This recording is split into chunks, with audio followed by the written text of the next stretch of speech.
Test 1 2 1 2.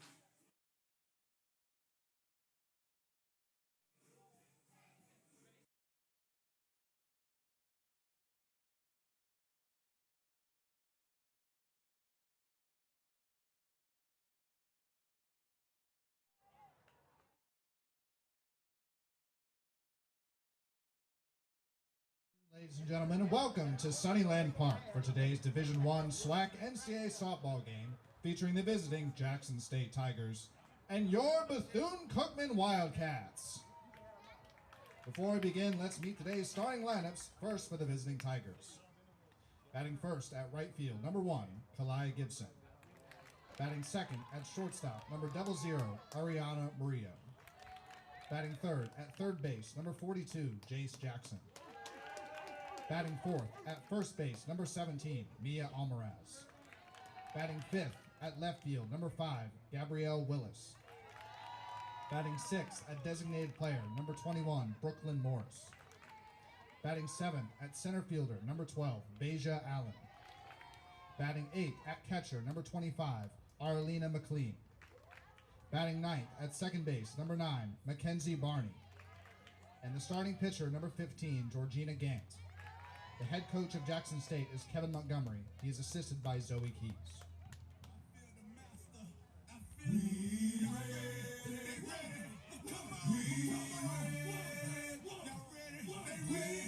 And now the starting lineup for your Bethune-Cookman Wildcats. Batting first at center field, number 13, Emma Bradley C. Batting second at shortstop, number 15, Janelle Morrissey. Batting third at first base, number 4, Queen Tuala. Batting fourth at third base, number 26, Ariana Reynolds. Batting fifth at right field, number 19, Alana Cypress. Batting sixth at designated player, number 8, Zariah Billinger. Batting seventh at second base, number 43, Jessica Alon. Batting eighth at catcher, number 5, Jasmine Manyebo. Batting ninth at left field, number 1, Neolani Mayo. And the starting pitcher, number 11, Mia Gonzalez. The head coach of the Wildcats is Laura Watton. She is assisted by Jamie Hoover and Shaylin Braxton. Ladies and gentlemen, at this time, we ask that you please rise if you are able and remove your caps as we honor America with the playing of our national anthem.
Live from Sunnyland Park in beautiful downtown Daytona Beach, Florida.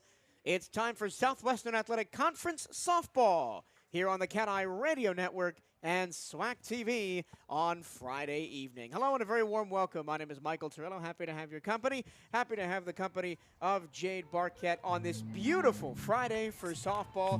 73 degrees, a light breeze blowing in from center field. clear blue skies. There was a threat of rain earlier today. It has completely gone away. And a chance for some Wildcat revenge here in Daytona Beach this weekend. It's an absolutely picturesque day for some softball. I'm so excited that the Wildcats get to be back home for this series against Jackson State, a team that they got swept by when they went there pretty handedly.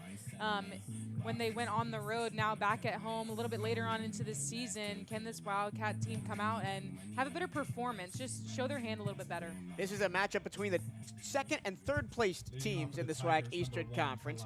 Jackson State just a game ahead of Bethune-Cookman on the win side coming into the weekend. So the Wildcats a half game out of second, and a potential sweep this weekend could see the Wildcats get their way into second place in the conference. Of course, everybody chasing Florida A&M in that regard. But Jackson State 10-3 in the SWAC. The Wildcats 9-6. And JSU is one of the better offensive teams in the SWAC. First pitch is up and in from Mia Gonzalez to Kalaya Gibson, and we are underway. Gibson, one of the top hitters in the conference, and one of 3 Jackson State hitters batting over 400. Jackson State as a team leads the SWAC in batting average at 353 as a unit. Ball 2 up above the letters from Gonzalez. Gibson batting .432, tied for the team lead in that regard. 23 runs on 35 hits, a triple, and 11 batted in. The 2-0 from Gonzalez is there at the belt for a strike, and it's 2-1. Mia Gonzalez 6-12 on the year, a 6.26 ERA, 105 innings pitched. She's allowed 111 runs off 156 hits, striking out 45 and walking 52. Her batting average against is .343. Upstairs again with the riser, and it's 3-1. And we talked on the Hail Wildcats radio podcast this week, Jade, about how the Wildcats don't really have a standout pitcher in the circle this year. The consistency across all 3 pitchers is really the feature there. Yeah, they really have had to share the wealth this season with new arms for the Wildcats. And that's outside and low ball 4, so Gibson draws the leadoff walk. Now batting number 0, One on, Ariana Murillo. Nobody out. Here's Ariana Murillo, the shortstop, batting .291. 19 runs on 23 hits for Murillo. And the pitch right to lefty is high. Mia Gonzalez has missed with 5 of her first 6 pitches up high of the zone. Over-rotating on the rise ball. Needs to start it a little bit lower. And already a meeting in the circle, mostly a you got this glove tap from Gonzalez's infielders. Defensive alignment for Bethune-Cookman. Mia Gonzalez is pitching. Her battery mate is Jasmine Maniebo, who is catching. Ariana Reynolds at third. Janelle Morrissey at short. Jessica Alon at second. Queen Tuala at first. That's the infield. In the outfield, Mialani Mayo in left. Emma Bradley C in center. And Alana Cypress in right. For Jackson State, their lineup looks like this. Kalani Gibson leads off. Ariana Murillo bats second. Jace Jackson third. Mia Almaraz fourth. Gabriella Willis fifth. Brooklyn Morris sixth. Beja Allen sixth. Evelina McLean seventh. Mackenzie Barney eighth. And Georgina Grant ninth. So the Wildcats have used both of their, or one of their, timeouts here. As Mia Gonzalez tries to find the strike zone, goes with the drop ball and misses it low.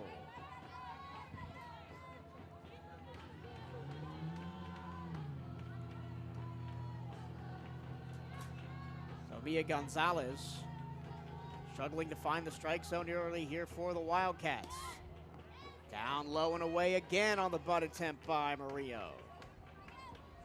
Murillo 291, 19 runs on 23 hits, a double, a triple, and 9 batted in. Getting on base at 37.4% with only 3 steals. That time down the middle for a strike by Mia Gonzalez. And I can understand Mia's hesitancy to kind of attack the zone here early on with Jackson State's really high team batting average. But when they are still trying to fill her out, I like that she goes to the strike zone and is confident. Bunted foul behind the plate, just trying to advance Gibson over to second.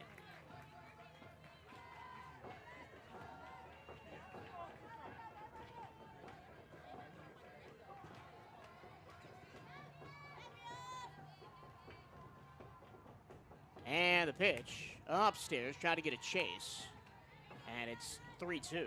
It's going to be hard for her to get these Jackson State hitters to chase. They're very disciplined at the plate. They know how to get on, especially work walks if that's something that she's going to pitch outside the zone.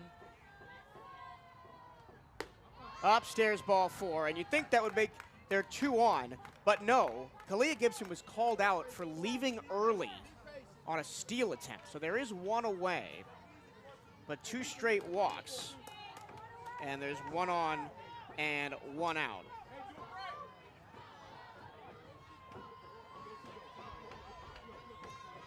And we may have a pitching change already here, as Coach Laura Watton may have seen enough from Mia Gonzalez after 2 straight walks. And perhaps Sophia Coleman is going to be called upon very early on. I don't think they're going to take her out just yet. I think Coach Watton's reminding her that, you know, we do have arms behind you, but we want to give you this opportunity to pitch the softball, and we want you to be confident. We want you to throw strikes. Don't try to pitch around them, because her stuff is good and she can get batters out. She just has to be confident in the circle and go at them and not be afraid of letting her defense do the work behind her. 1 out, top 1. 2 walks already. Kalia Gibson led off, walked, and was called out for leaving early from first base on a steal attempt. And then Ariana Murillo walked, and now here is Jace Jackson, the senior, batting .421. First right-handed hitter for Jackson State. First pitch, strike the knee. That's what you love to see, especially after a circle visit. Just get that first pitch strike against one of the best hitters in this lineup. Jackson, 26 runs on 40 hits. That's a team high. Down and in, ball 1. 9 doubles, also a team high. 2 triples, 2 home runs, and a team-leading 26 RBI. Getting on base at 50%, Jace Jackson. High chopper towards third. They go to second for 1. The turn to first is not going to be there, and the Wildcats will take the lead runner at second for out number 2. Weak contact right in the infield, just allowing them, again, to get that lead runner, like you said. Still 2 outs here, now minimal damage done. 17, Mia Almaraz. Mia Almaraz, 4th senior in a row for the Tigers. Batting .318. 7 runs on 14 hits, 5 doubles and 8 RBI. First pitch is a ball. And the 4th lefty of the first of the first 5 here for Jackson State. Sorry, 3rd lefty of the first 4. That one barely misses up and in. 2 balls, no strikes. So we've seen Gonzalez struggle with the command, specifically the lefties here early on. Runner on first, 2 outs. That one down the middle for strike 1.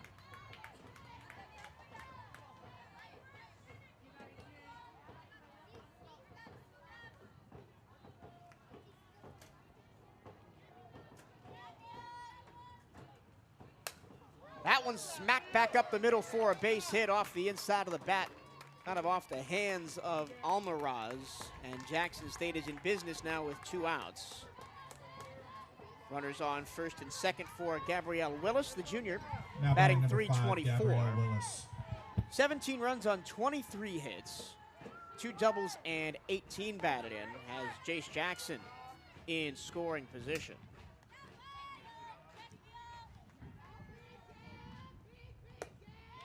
First pitch up and away, ball 1.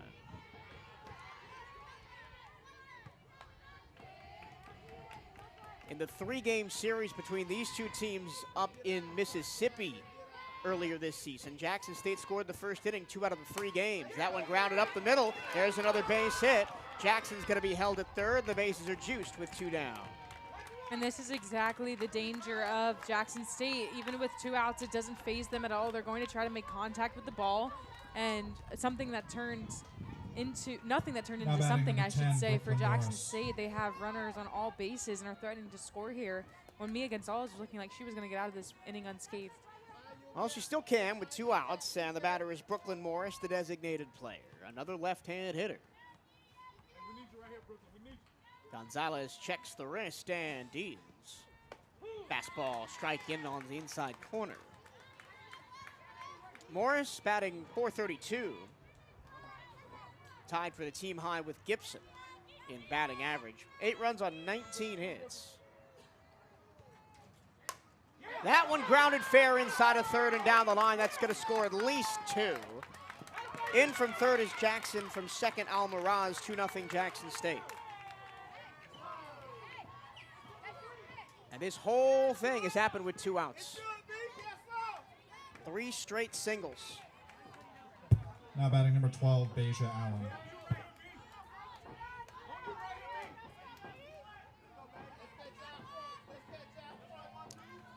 Beja Allen now the 7th batter of the inning for the Tigers. Senior batting .241. In the air, shallow right. Tracking that down is a lot of Cypress, and that'll be the end of the inning. But 2 runs on 3 hits and 2 left for Jackson State. They have a 2-0 lead as the Wildcats come to bat the first next here on the CatEye Radio Network and SWAC TV.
Number 13, Emma Bradley C. We go to the first, the bottom of the first. Emma Bradley C leads off for the Wildcats, and Georgina Gantz, the starting pitcher for Jackson State, already has a 2-run cushion as the Tigers scored 2 runs on 3 hits in the first, all coming with 2 outs against Mia Gonzalez. Georgina Grant, one of the top pitchers in the SWAC in multiple metrics, has a 3.05 ERA, is 7-4 in 19 appearances with 13 starts. 78 innings pitched for the right-handed sophomore.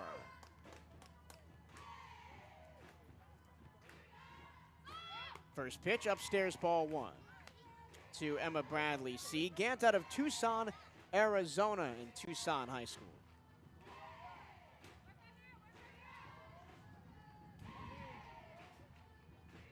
Pitched once against Bethune-Cookman earlier on this season. Went a complete game. That was in the Friday 10-3 win in Jackson earlier this season. Held the Wildcats to 3 runs on 9 hits. Struck out 4. Bradley C takes a strike on the outside corner. 2 balls and a strike. Bradley C, the Wildcats' top hitter, batting .342. 32 runs on 39 hits. 3 doubles, 1 triple, and 9 RBI, getting on base at 42.3%. Fakes the bunt, takes it low. 3 balls and a strike.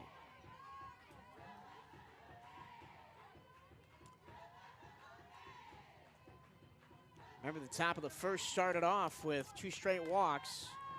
Bradley C trying to do the same as the corners pinch in against the slap hitter. And she'll watch ball 4 high. So both of the teams in the first inning start off with walks, and Emma Bradley C is aboard with nobody out. And here is the reigning Now batting, number SWAC 15, newcomer Janelle of the week, Morrissey. Janelle Morrissey. Morrissey, the freshman, batting .301. Used a really excellent week against Mississippi Valley State last weekend to bring her batting average up over 300. 27 runs on 31 hits for Morrissey. 4 doubles, 2 triples, and 18 RBI.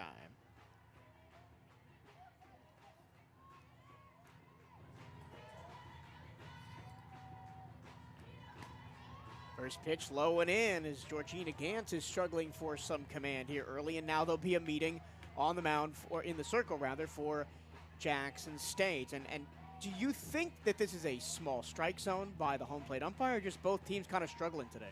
I mean, I think the strike zone definitely is a little bit smaller than we normally see. I also think that, you know, this is a big series for either of these sides. You mentioned it, 2 and 3 in the SWAC standings. Not only that, but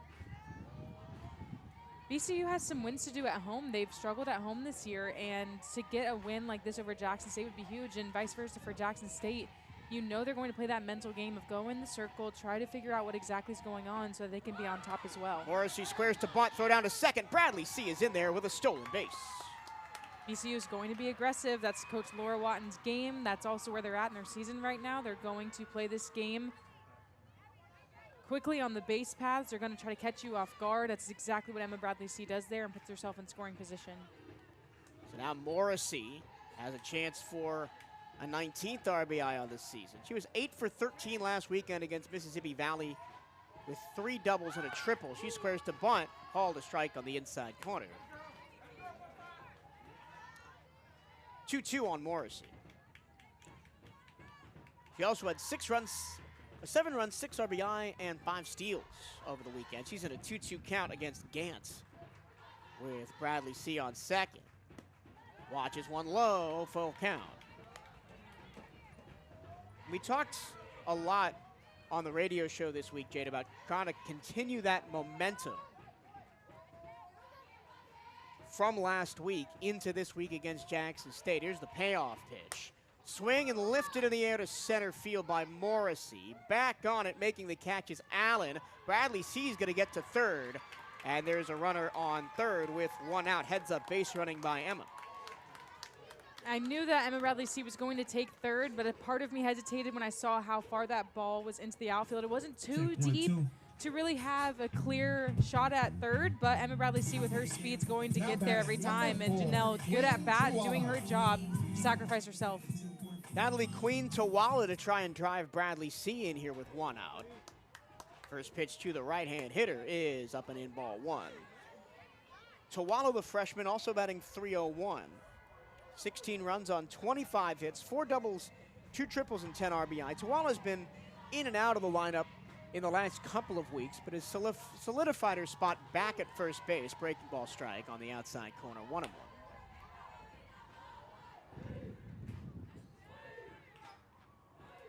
Tawala third on the team in batting average at .310.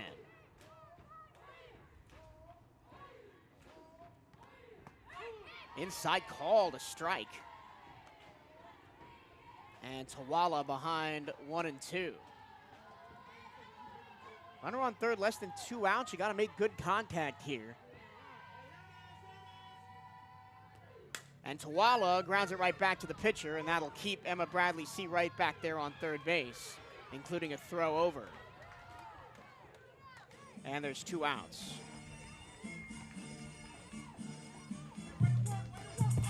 Now batting, number 26, Ariana Reynolds.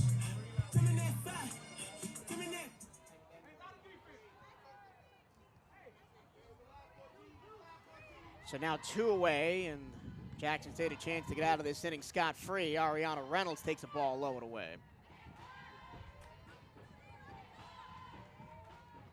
Reynolds batting .173. 5 runs on 9 hits and 52 at-bats. 3 doubles, 2 home runs, and 8 RBI. Outside, 2-0. Reynolds, another one who's been in and out of the lineup. and really utilized more for her defense over at third base than with her bat. But she does have the 2 home runs on the year. She's a freshman with a lot of power and a lot of upside. She'll watch a change up low. 3 balls, no strikes. And she's grown into this season. I think, like every freshman for this new era of B-CU softball, they're going to have a little bit of a learning curve. She's definitely one of those players, but steps into the responsibility of the role that she does and does well with it when she does step on the field. Take sign probably on here. The 3-0 pitch from Gantz is ball 4, just high. And so 2 walks in the inning for Gant are the 2 Wildcat base runners. Runners on the corners now with 2 down, and here's a lot of Cypress. Number 19, Alana Cypress. Cypress will now have a chance to get her fellow returner, Emma Bradley C, in from third. Cypress, the sophomore, batting .303, 13 runs on 30 hits. 3 doubles, 15 batted in. First pitch to her is a strike.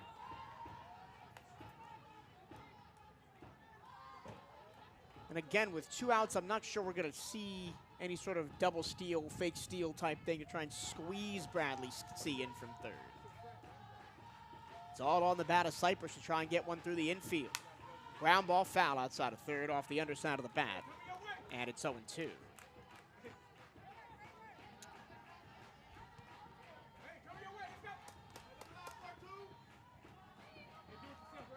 Gant, top 5 in the SWAC in strikeouts with 53 and only 21 walks on the year. Make that 23 now with 2 walks in this inning.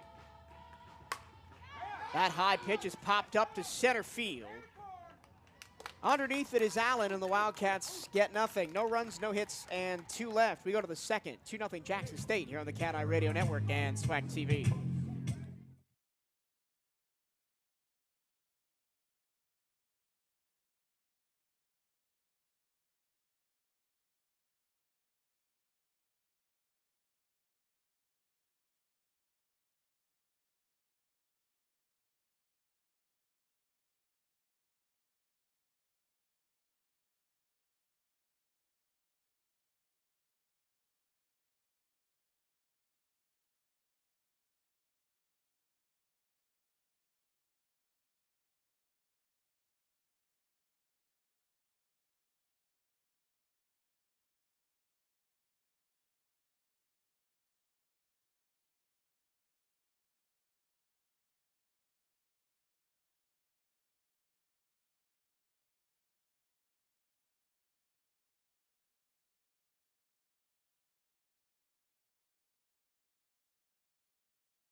To the second, 2-0 Jackson State after a 3-hit, 2-run top of the first. Number 25, Avelina McLean.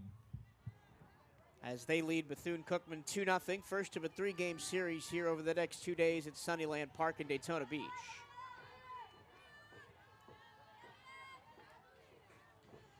It'll be 8-9-1 here, as that one's a slider high. Ball 1 to Avelina McLean. Both teams recipients of 2 walks in the first. The Wildcats couldn't pair it with any hits. As I mentioned, the 3 hits for Jackson State. McLean takes a strike down the middle, and it's 1-1. The catcher, McLean, is a junior batting .256. 4 runs on 10 hits, 6 doubles, 11 RBI, just 39 at-bats. And only 15 starts on the year. That one fighting off a fastball in on the hands, out of play.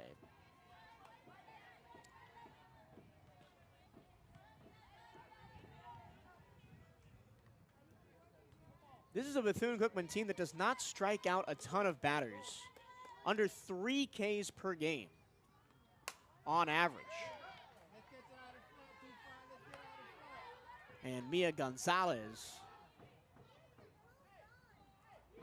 as a whole, has 46 on the year. 35 and 56 walks. There's a swing and a foul away again as McLean stays alive. We saw it come back to bite her in the first with those 2 early walks.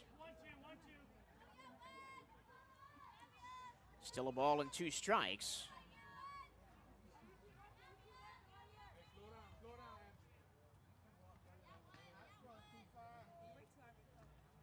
That one off the end of the bat, little flare up down the first base line, caught by Tawala, out number 1.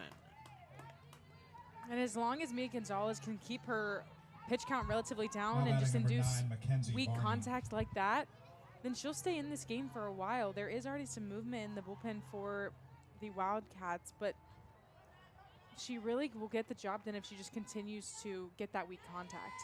Here's the 9-hole hitter, Mackenzie Barney. First pitch, bunted, first base side. Throwing to the covering Alon is Tawala for out number 2. And we'll go back to the top of the order with Kalia Gibson, who walked her first time up. You mentioned weak contact. There it is, and the defense has to do the job behind her. But Bethune-Cookman defensively has been very solid. They're second in the conference in fielding percentage this year. Right. If you hit it at them or near them, they're going to make the play 9 times out of 10. .955 the fielding percentage for the Wildcats on the year. Faking the bunt and taking a strike is Gibson, who walked her first time up and was caught out leaving early on a steal attempt.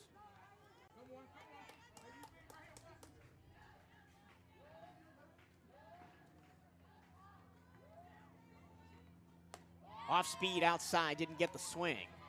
We've seen Gonzalez go to that changeup often to try and induce swings and misses. Yep. It usually works for her, or the pitch is away. Can't miss that far outside. Right.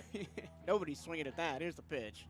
Ground ball towards first, backhanded by Tawala. She races to the bag in time, and the Wildcats with some nice defense by Queen Tawala. She records all 3 outs, and the Wildcats get the Tigers to go 1-2-3, and they'll come to bat in the bottom of the second, trailing 2-0 here on the CatEye Radio Network and SWAC TV.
Bellinger.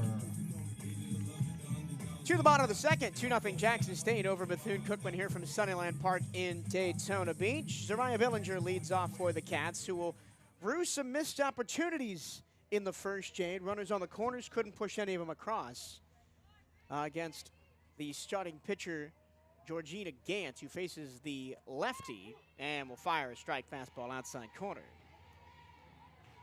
And in a team like Jackson State, they're the reigning SWAC champs. They're second place in the conference, and one of the, I think at this time, the 3 favorites to go and win it again.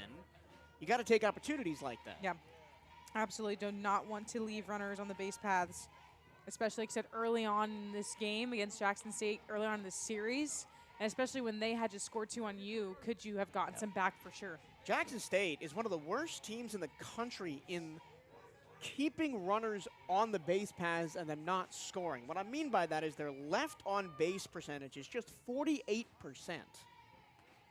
Swing and a miss on the off-speed outside corner by Bellinger. So 48% of the runners that get on base against them are stranded. That means over 50% of them end up coming home.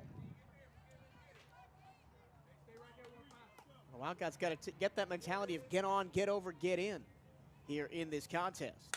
That one smacked in the air to center field. Already the 3rd catch of the game for Allen out there in center. And there's one away.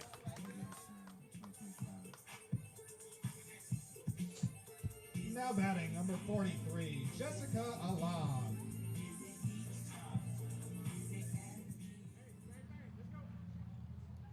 Of the balls the Wildcats have put in play, 3 of the 5 have gone to center field, and 3 of the 4 have gone to center field, and one's just been a little dribbler back to the mound. So no real solid contact for the Wildcats yet today against Gant.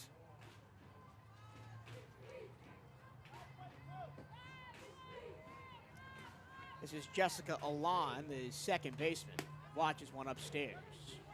2 balls, no strikes. Alon, the junior, batting .207, 6 runs on 17 hits, a double, a triple, and 10 batted in, getting on base at 25.8%.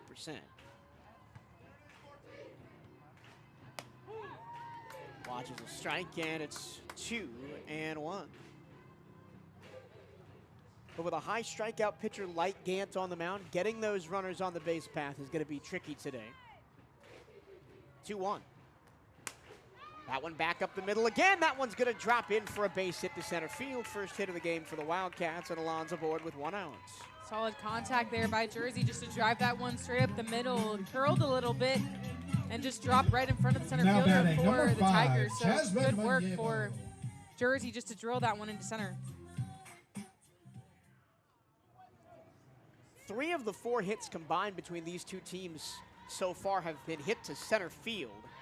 And that combined with the flyouts to center means I think that both teams are seeing the ball well, making good contact. They're not pulling the ball or pushing the ball. Here's the catcher, Jasmine Maniego, breaking ball strike. 1-1. Maniego, the freshman, batting .233, 6 runs on 17 hits, 3 doubles, a triple, and 9 RBI. Runner aboard with 1 out. Maniego, little floater on the infield, caught by the first baseman, Almaraz, 2 down. Did that hit off something? No, it just was a little soft floater. Oh. And when it first came off the bat, it looked like it was definitely not going to be just a soft dribbler, but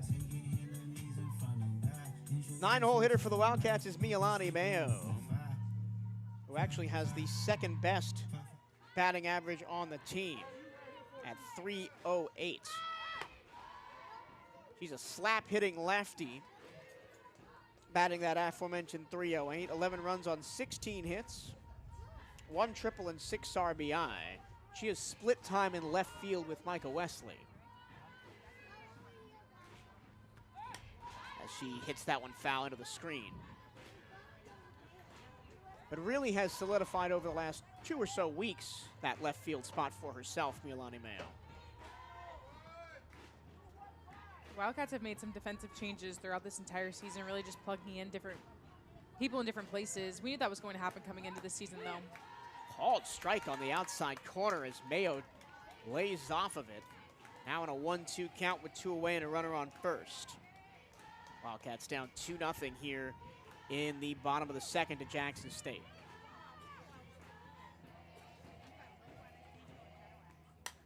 Protecting the plate, Mayo fouls it away. She's just looking to ease it over the top of Jackson at third, who is creeping way in. And try and cut that ball off if it goes up the line.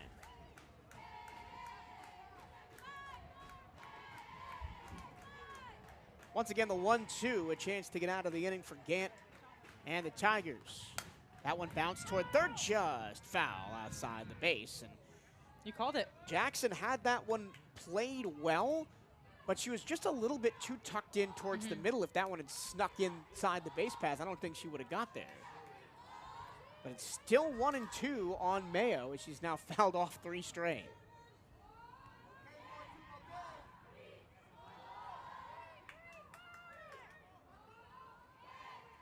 Here's the pitch. Off the end of the bat, foul again. So Gant, is continually trying to go up and out to Mayo. That could be a double-edged sword, right? Because if you miss that and Mayo times it up, that's going to left field. We saw that on Billinger, too. Billinger chased one, and then that was the one that she hit as well. This one pulled down the first base line. Taking it herself is Almaraz, and the Wildcats get a hit but come up empty. No runs on a hit and one left of the second. We go to the third, 2-0 Jackson State here on the CatEye Radio Network and SWAC TV.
Number 00, Ariana Murillo. 2-0 lead for Jackson State as we go to the third here. Ariana Murillo leads off. Walked her first time up and was caught in the middle of a fielder's choice. Yeah, Gonzalez, who got out of the second on just 6 pitches, deals low ball 1. And why do you think that Gonzalez was so successful in creating that weak contact in the second inning rather than the first? I think she was just more confident about throwing strikes, really attacking. Little flare to third, like that. Just like that, throwing it down the middle and even just throughout the strike zone, but allowing Jackson State to make contact and trusting her defense. I think that is something that was talked about in the circle meeting that Coach Watton had with her in the first, was to just go out there and attack. And I think we're seeing more of that here. Here's Jace Jackson, reached on a fielder's choice to third her first time up. Eventually came around to be the first of the 2 Jackson State runs in the first inning. Off-speed pitch outside, ball 1. Her fielder's choice was followed by singles by Almaraz, Willis, and Morris to bring those 2 runs in. Gonzalez behind the count, attacks and gets a ground ball foul outside of third.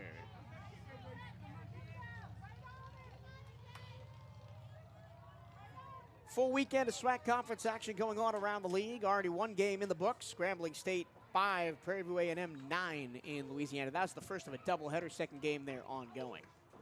Also in action today, Alcorn State hosting Texas Southern, Alabama A&M hosting Mississippi Valley. That's a strike. Nice little changeup on the outside corner. And Southern hosting UAPB. I'll get you also Florida A&M and Alabama State. I'll get you scores from those games momentarily. Swing and a miss. Change up outside, got her. First strikeout of the game for Gonzalez, and that's a big one to get as Jackson goes down.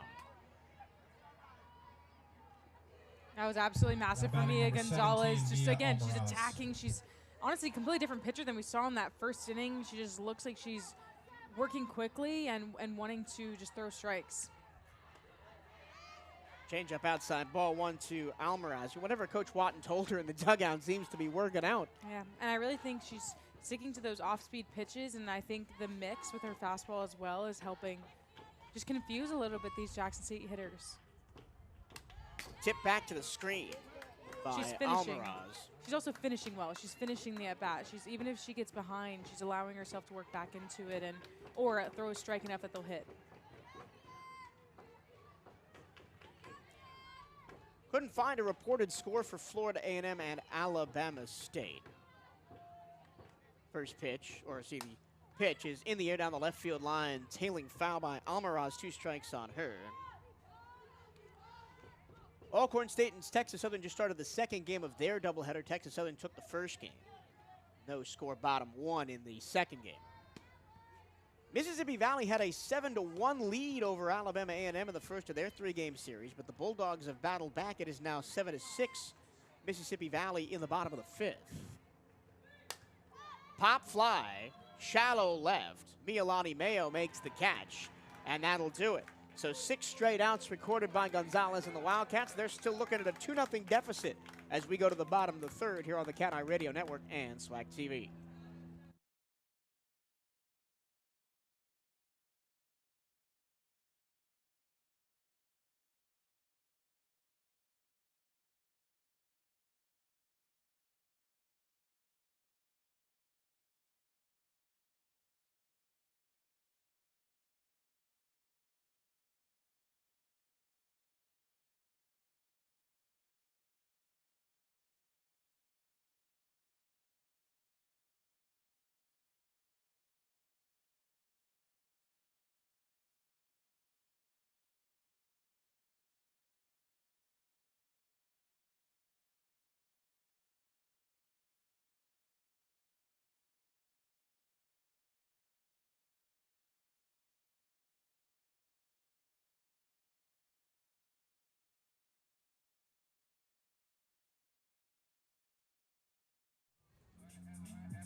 Leading off for the Wildcats, number 13, Emma Bradley C.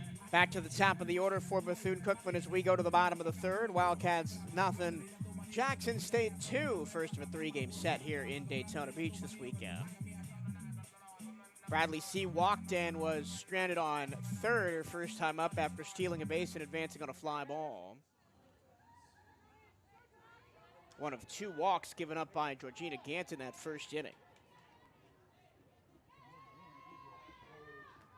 First pitch outside of low ball 1.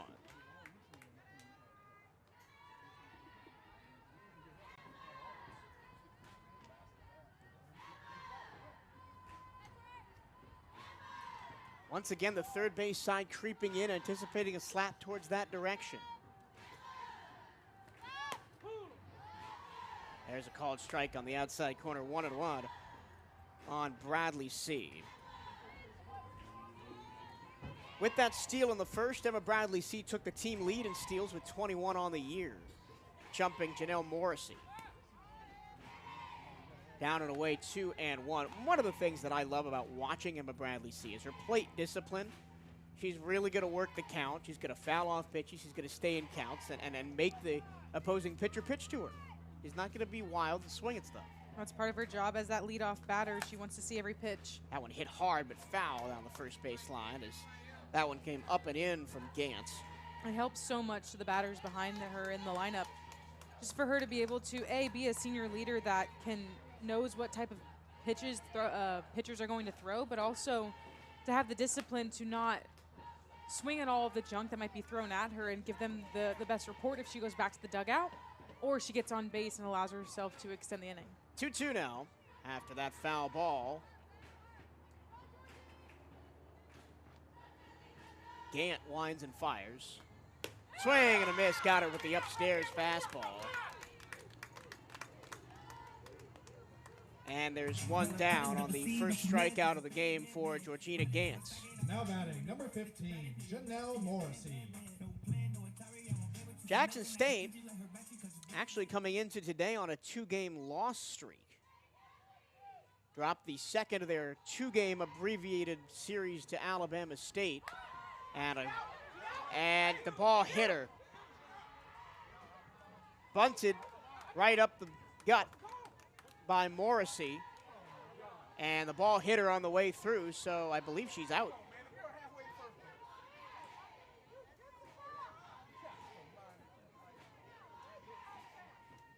Or it's a foul ball. Depends on if the ball hit her in foul territory or fair territory. And to me, I think the ball hit her in fair territory as she was trying to race up the line. It was a really beautiful bunt. She would have been safe at first regardless, perfectly splitting the pitcher and the third baseman. Coach Watton is ready to defend her case, if so.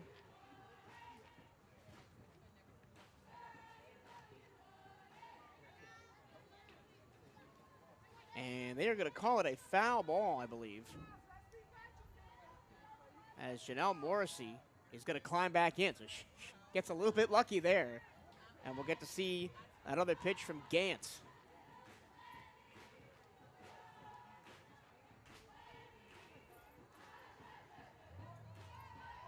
This is number 15 to number 15 on the uniform number matchup.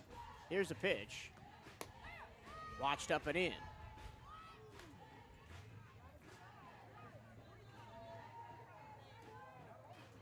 One ball, one strike. Jackson State has 2 games to make up that have been suspended for weather. That one in the air to center field, and that's going to drop in over the outstretched glove of Barney for a base hit. So Morrissey makes the best of her second chance and gets aboard with 1 out.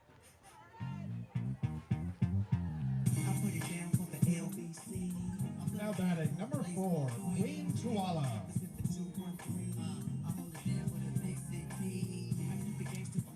Queen Tuala had a chance for an RBI her first time up, came on with 1 out, and Emma Bradley C on third, ended up grounding out weakly back to the pitcher.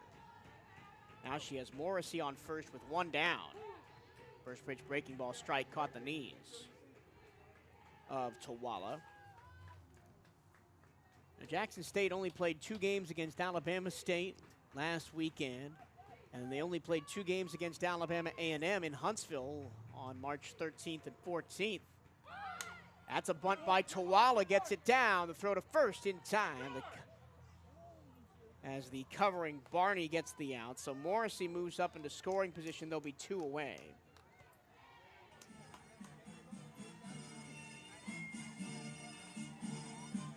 And it'll be up to Ariana Reynolds, who walked her first time up, to try and halve this JSU deficit.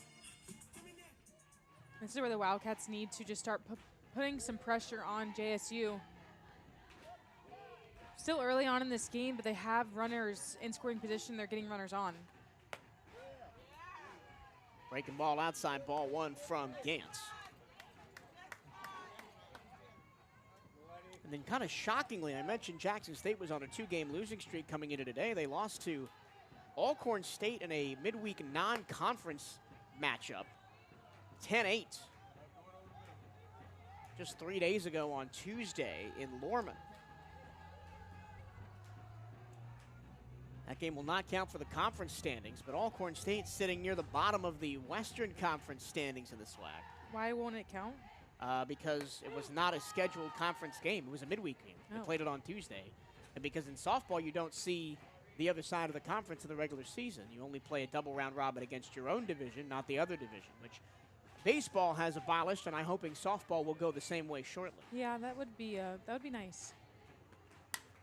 High chopper towards third, jumping catch by Jackson across the diamond to retire this side. That's a really nice play at the hot corner by Jace Jackson. Nothing doing for the Wildcats for the second straight inning. No runs, a hit, 1 left. We go to the 4th, and it is 2-0 Jackson State on the CatEye Radio Network and SWAC TV.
Top of the 4th here in Daytona Beach. 2-0 Jackson State on 2 first-inning runs. The Tigers do not have a base runner since, as Mia Gonzalez and the Wildcat infield have knuckled down. Gabrielle Willis had the first of the 2 RBI singles back in the first inning. Will stand in for her second AB. Watch a fastball up and in for ball 1. Willis single to center to bring in Jackson, her first time up. Ground ball just gets to a hole in third. From her knees, it's short. Morrissey can't really do much, and that'll be an infield single. I love the aggressiveness of Janelle Morrissey just to trap that one, not allow any extra bases, number one. But also number two, from her knees, she threw that to first on a dime to Queen Tawala. Yes, it wasn't a hard throw, but it was perfectly on target from her knees. That's something that the Wildcats, you know, have to have in their back pocket as a fantastic shortstop defensively, and then just an all-around player with her hustle. 2 hits today now for Willis, and here is Brooklyn Morris, who had an RBI single down the third baseline her first time up. First pitch upstairs. Quick hop from Manyebo behind the plate trying to catch Willis stealing. She already has one. Well, no, my apologies. That was a fielder's choice back in the first. Jackson State does not have a steal in this contest. And that hitter up and in. 11th hit by pitch of the season for Mia Gonzalez, and now 2 on, nobody out. And after retiring 6 straight over the last 2 innings, Jackson State threatening to widen this 2-0 gap here in the 4th.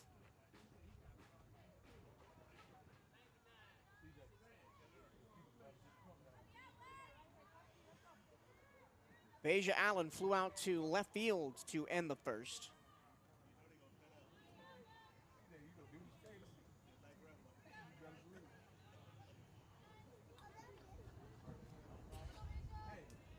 Now batting number 12, Beja Allen. The Cats are back at Sunnyland Park tomorrow as they host Jackson State for a doubleheader at 1 p.m. Admission is free here at Sunnyland Park. We'll have it all for you on youtube.com/CatEye Network and BCUathletics.com/radio. Fouled straight back on a bunt attempt by Allen. This is smart by Jackson State, just trying to move both runners into scoring position here with nobody out.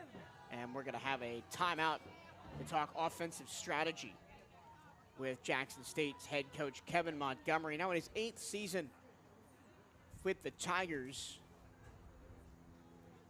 they have won the last 2 SWAC titles in 2024 and 2025. Last year, the Tigers had the best record in program history, 33-19, as they went on to win the championship. Beat Florida A&M in the final.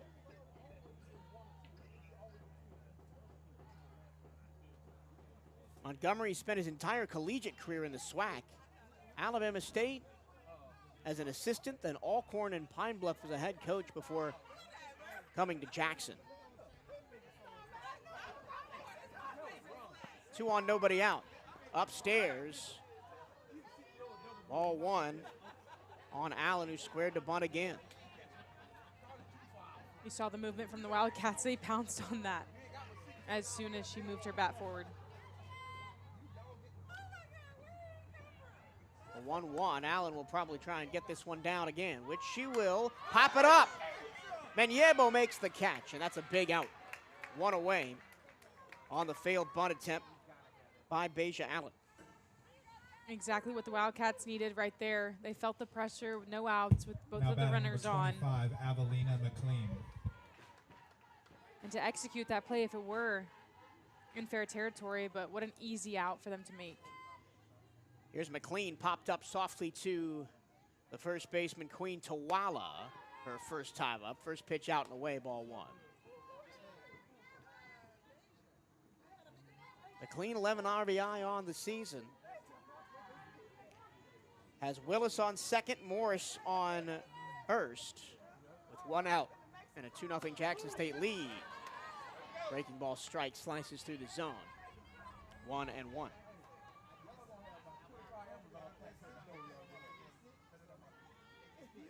Wildcat defense backs up into standard depth. Not anticipating bunt here. Outside ball 2.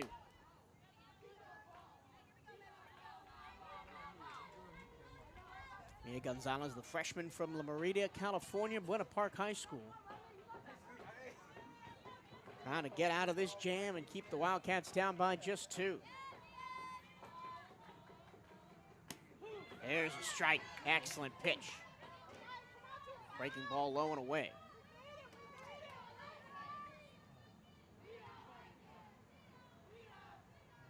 Pitched 2 of the games against Jackson State in the series earlier this season. That one off the end of the bat. Foul territory, first base side, out of play. Giving chase was Tawala. Count holds 2-2.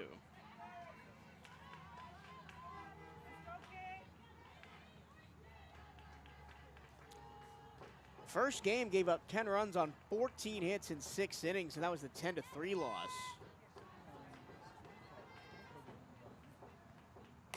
And on the hands, a little floater towards short.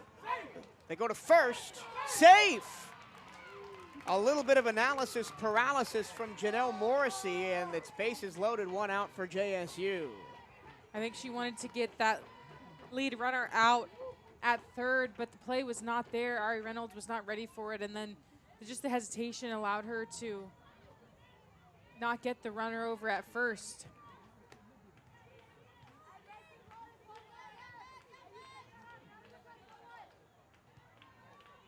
And we're going to have a pinch hitter here, as Mackenzie Barney will be relieved by Summer Ties.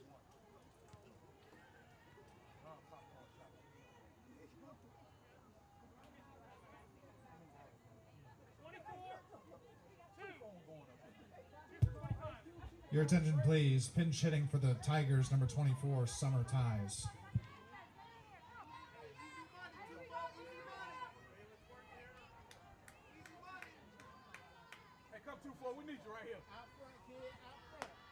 Fastball strike outside corner, first pitch to Ties. A 342 hitter, 38 at-bats on the season. 11 runs on 13 hits and 9 RBI. Bases loaded, 1 out here for Jackson State. Off speed, up and out, 1-1. Pinch running at first is Araya Hill.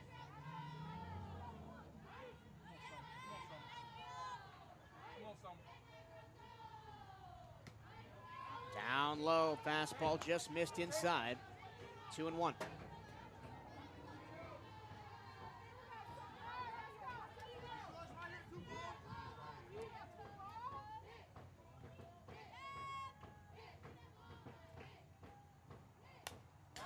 Fouled away on a fastball in on the hands. 2-2.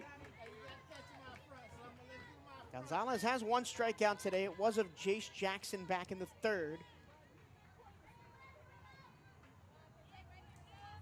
She got it on that glacially slow changeup on the outside corner to a righty. Let's see if she goes back to that.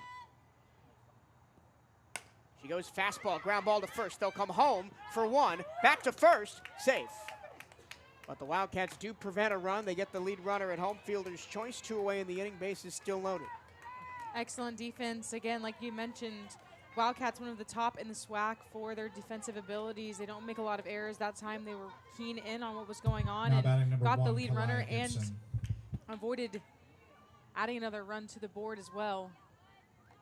So it'll be Ties on first, Hill pinch running on second, and Morris on third. Now 2 away in the inning. And top of the order for Kalia Gibson. First pitch outside, ball 1.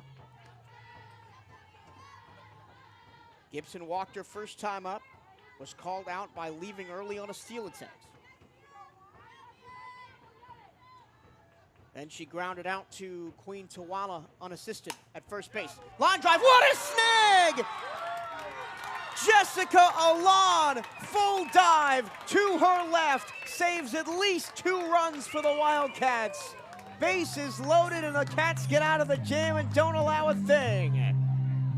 That was absolutely beautiful. Maybe a top 10 play from Jessica Alon over there at second base. That ball was lined and caught beautifully, saving runs and saving the inning for the Wildcats. No runs, 1 hit, bases left loaded for Jackson State. Wildcats got to back it up with some offense. Down 2-0 to the Tigers as we go to the bottom of the 4th here on the CatEye Radio Network and SWAC TV.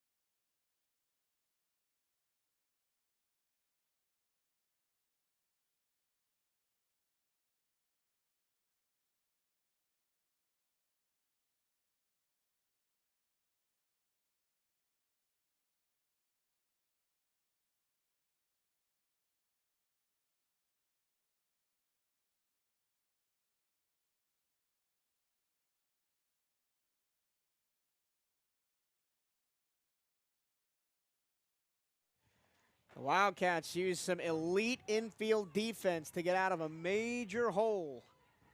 And they only trail 2-0 as we go to the bottom of the fourth. Alana Cypress leads off. Cypress flew out to center her first time up. One of 4 flyouts to center the Wildcats have in the game. And she puts it in the air, pop fly on the infield.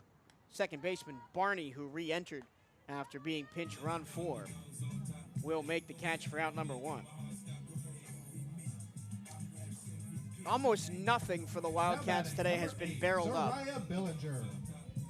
The 2 hits they have been little floaters just over the glove of Barney and Murillo, respectively, in the middle infield. Fastball up and out to the lefty Billinger. Their other 2 base runners have been on 2 walks, as Georgina Gant has done an admirable job of keeping this Wildcat attack at bay. Here's Billinger, who also flied to center her first time up. She's ahead in the count, 2 balls, no strikes.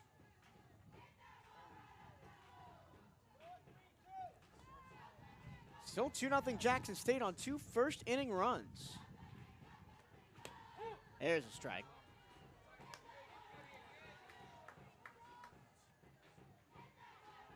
Gant up to 58 pitches now.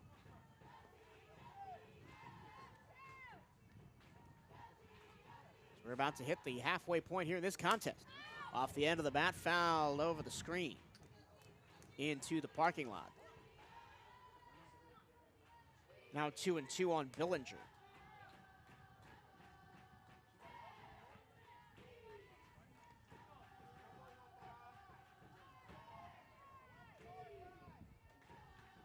Long hold here as a new ball was procured, and the pitch. Billinger waves at one way upstairs above her head. Second strikeout for Gant, 2 away in the inning. In the 3 games against Jackson State Now batting, number 43, Jessica earlier this Alon. season, the first game was 10-3, and then the second game, the next 2 games were 9-6 and 7-6. The Wildcats did put runs on the board. They were never shut down like this.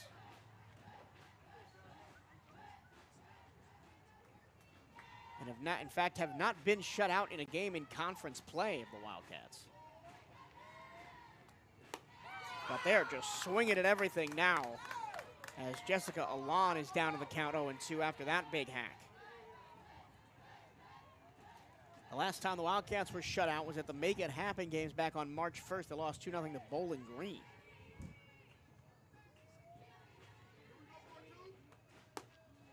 That one upstairs, 1-2.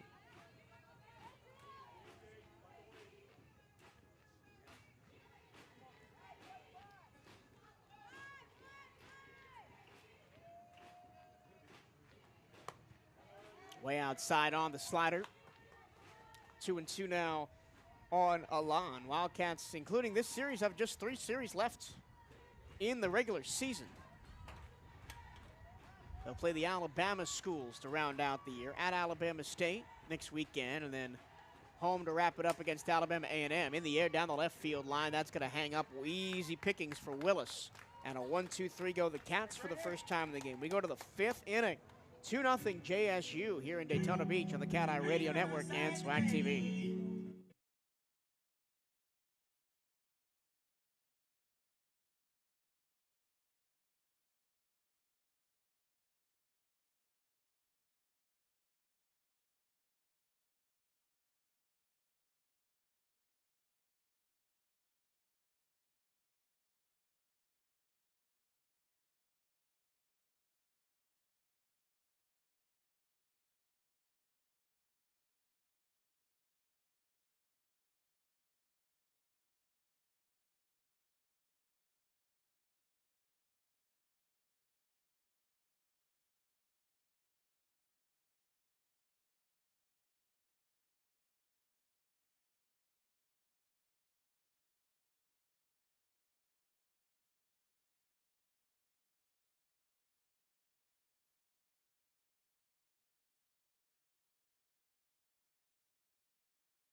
Ariana Murillo.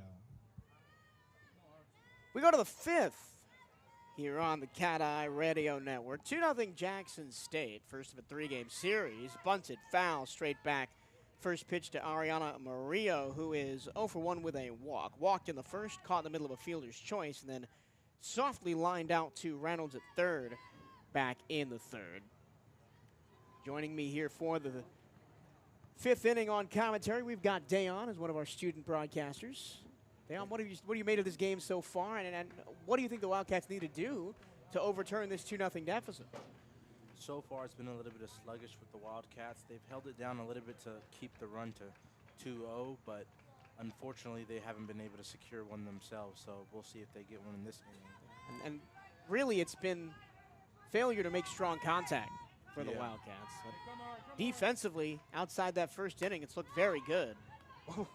What did you think of that play by Jessica Alanda and the 4th inning? That was an insane catch. I seen it, but just like running it back, that needs to go straight to ESPN. There's no way we don't. We got to savage that. 0-2 the count on Murillo, and the pitch. Up and out, 1-2.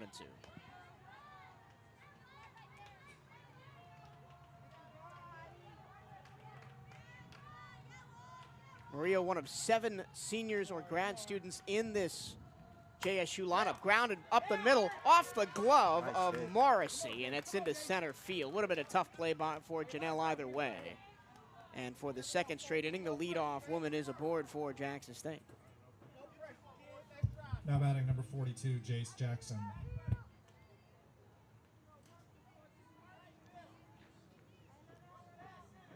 So now Jace Jackson, who is 0 for 1 with a fielder's choice and a strikeout, came around to score in the 1st.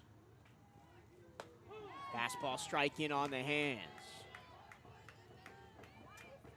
Mia Gonzalez, who is up to 66 pitches now.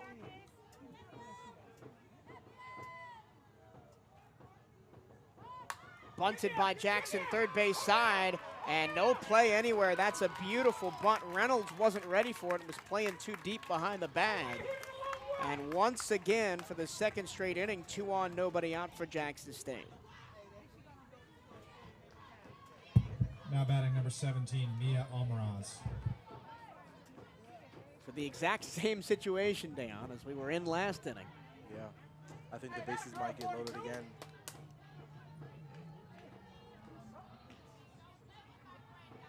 Is it the 3rd timeout defensively for Bethune-Cookman of the game? They took 2 in the 1st.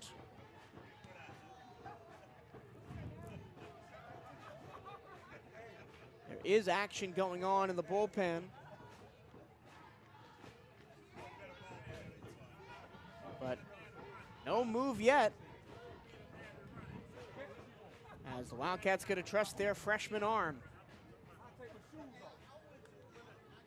With a doubleheader tomorrow, important to save all your arms for potentially playing 14 innings tomorrow. No outs, 2 on. Single up the middle and a bunt single. And here is Almaraz, the lefty. Righty to lefty, first pitch. Swinging a pop fly to shallow left down the line. Coming in, Mayo makes the catch out number 1.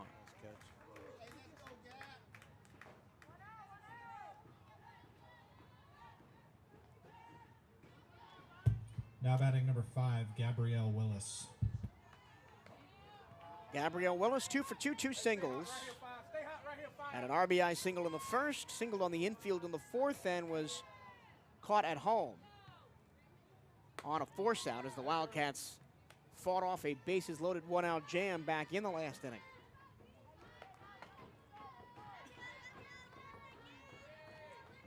Willis, 2nd on the team in RBI with 18 behind Jace Jackson's 26. That's a strike on the outside corner. Jackson State fans behind the plate don't agree. And really, from our vantage point up here in the press box, I didn't really agree either. That was well outside.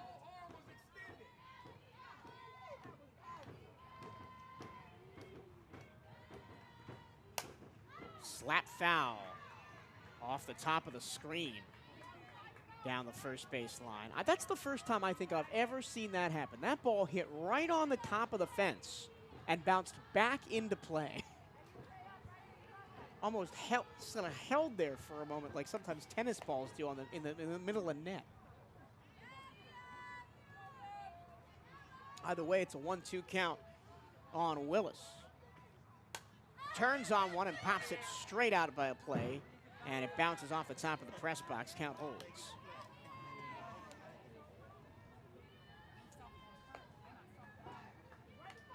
Wildcat infield, playing deep, trying to keep everything in front of him.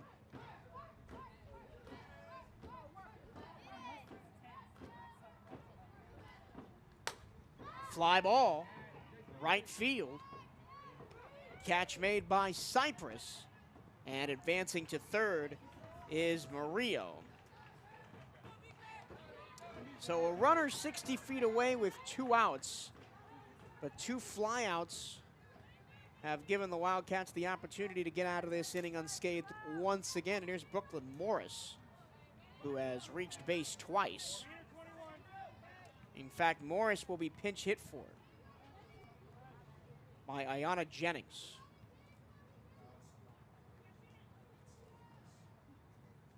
Mention it is still Morris, my apologies.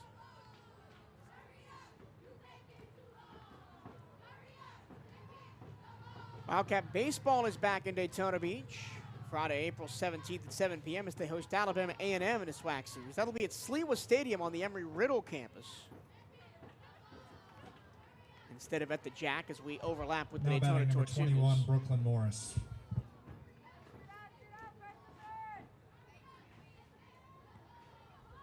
So now Morris with runners on the corners. This is the exact same scenario the Wildcats had in the first, runners on the corners, and couldn't bring anybody in. First pitch, high ball 1.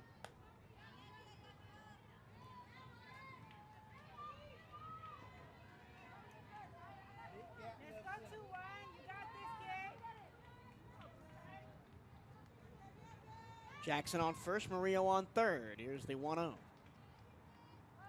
Runner goes, and she'll have to go back to first as that one off the inside of the bat on a check swing.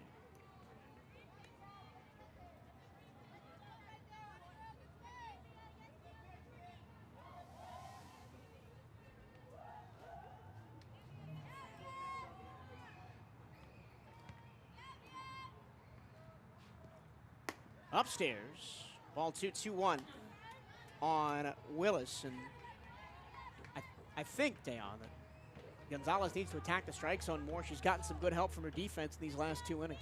Absolutely. Behind an account, 2 balls and a strike. She does attack the strike zone, and it's grounded foul outside of first. She's doing fairly good. They just need to clutch it in one more time. They can score, but if the Wildcats can catch it or secure, maybe stop them from just coming in, then they need to turn it up in the next inning, or it's going to be just like the first, just like how it's always been. Well, you got to get to the inning, got to get to the bottom of the inning first. Yeah.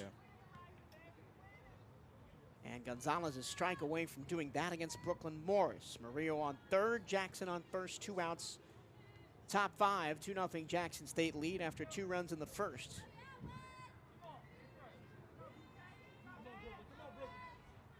Gonzalez deals. Up and in, full count.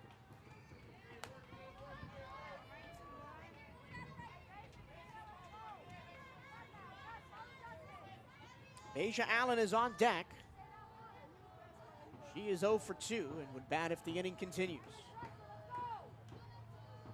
The full count pitch. In the air to right center field. Chasing it down is Bradley C.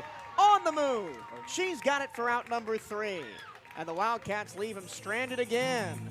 No runs, 2 hits, 2 left. And we go to the bottom of the 5th. Wildcats still down 2-0 here on the CatEye Radio Network and SWAC TV.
Pinch hitter for the Wildcats as we go to the bottom of the fifth. Still 2-0.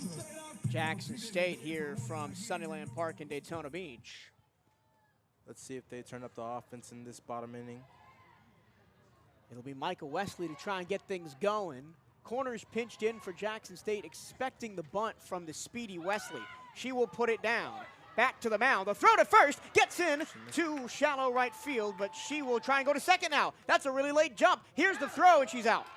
She is well out. I think she got confused there. She saw it. I don't think she realized that they didn't catch it. She knew that she was safe at first, but I don't think she realized that she was able to run at second. And that's the job of the coaches and their teammates in the dugout to yell, go, go, go. Yeah. And she just stood there for a good 3 or 4 seconds behind first base. And I would have rather she just kind of stayed there on first base and not try and push it, because she's fast enough to steal. So a missed opportunity there. That one a high chopper inside of second. The throw to first. Not in time. Getting in there is Mialani Mayo. And now you see, right, the repercussions of trying to be too aggressive on that wild throw. Now batting, number 13, Emma Bradley C. Because you had a chance for first and second with your two fastest girls on the team on the base, and now it's just one on. With one out, here's Emma Bradley C. back at the top of the order for the Wildcats. She grounds it to short, could be two. The second for one, back to first, not in time. And so a fielder's choice means there's 2 away.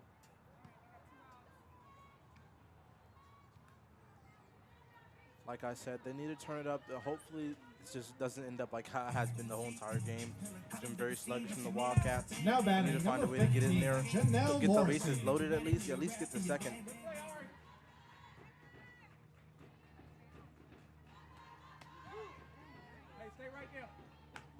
First pitch, a strike to Janelle Morrissey. She's 1 for 2. A single to center and a fly out to center.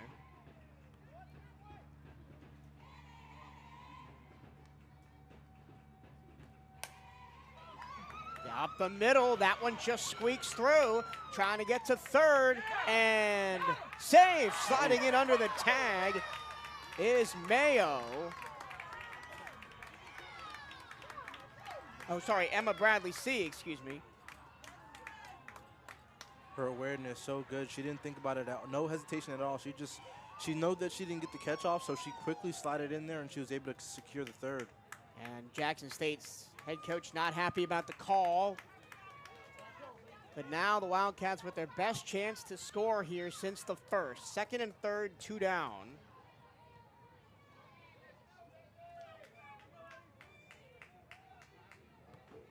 A little squeaker single up the middle by Morrissey. Check 1, 2. And it falls Now to batting, Queen number 4, Tawala. Queen Tawala.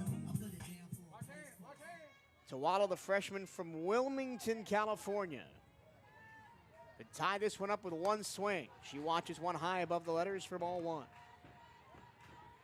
So Bradley C has now reached third twice today. Was stranded there in the first. She's got Morrissey behind her at second. In on the hands, almost hit Tawala. 2 balls, no strikes.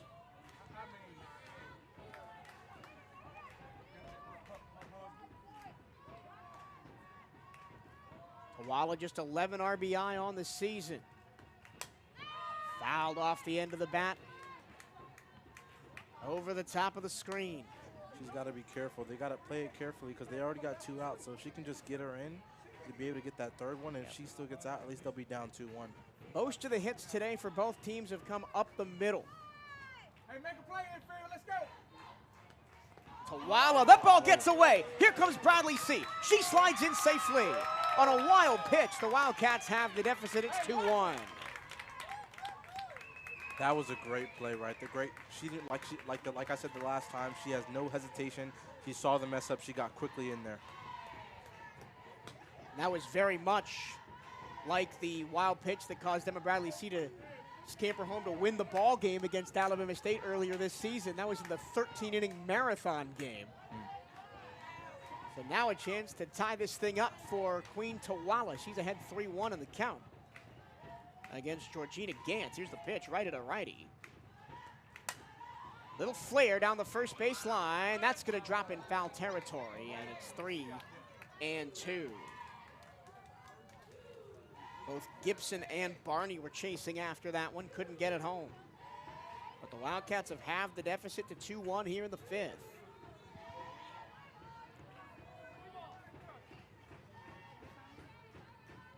They could use this as motivation, as momentum to get them going.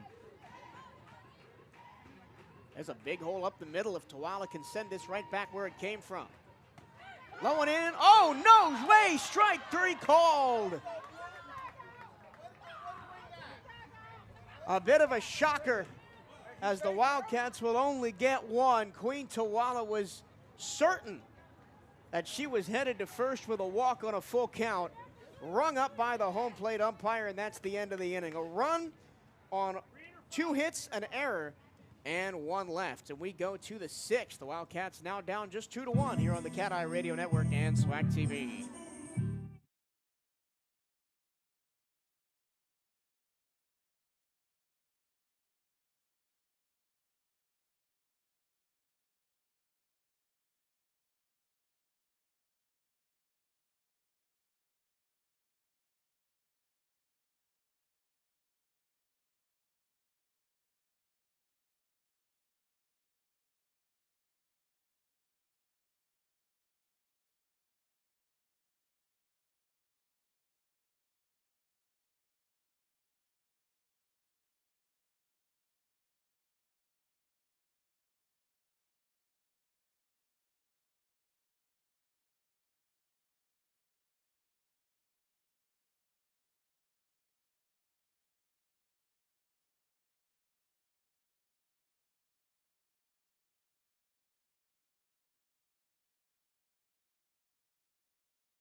Wildcats have the deficit. We go to the 6th. 2 innings left, 2-1, Jackson State.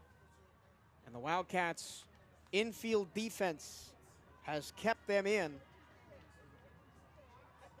and stranded 7 Jackson State runners on here in the game.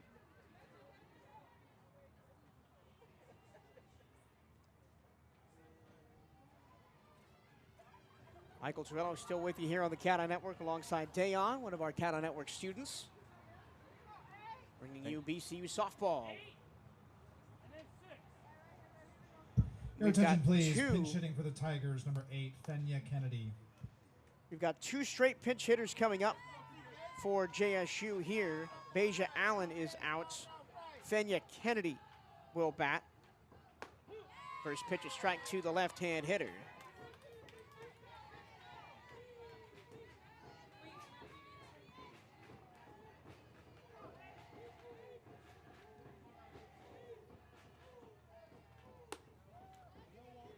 That one a ball, 1-1. How important is it, Dayon, for the Wildcats to carry some of that momentum from the last inning, put it into their defense here? Very. They need to be able to make, after contacts, be able to be quick and get back to their bases, you know, if they don't succeed. And then if they do make contact, like I said, at third base, she wasn't hesitating with it. She came from second, she slid right in there, and I knew that was going to happen because as soon as she saw that the midfield didn't catch it, she took her chance. Bounce towards second. Easy play for Alon. 1 down in the inning. So the pinch hitter Kennedy grounds out. And ever since the third, Mia Gonzalez, she's been doing a great job pitching better. She was throwing more balls, but now she's getting more strikes in there. And you don't have to strike him out every time, right? Yeah. It looks the same in the box score. A strikeout is a little slow grounder to short, or second right there. First pitch, breaking ball strike outside corner to the new pinch hitter for Jackson State, Zariah Keys.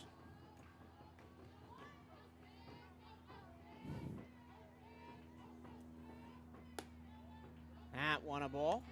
Keys batting .438 on the year,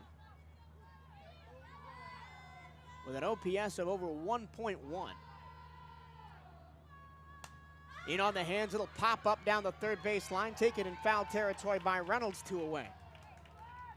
Nice pitch, little jam shot in on the hands. Yeah, the contact was a little weak.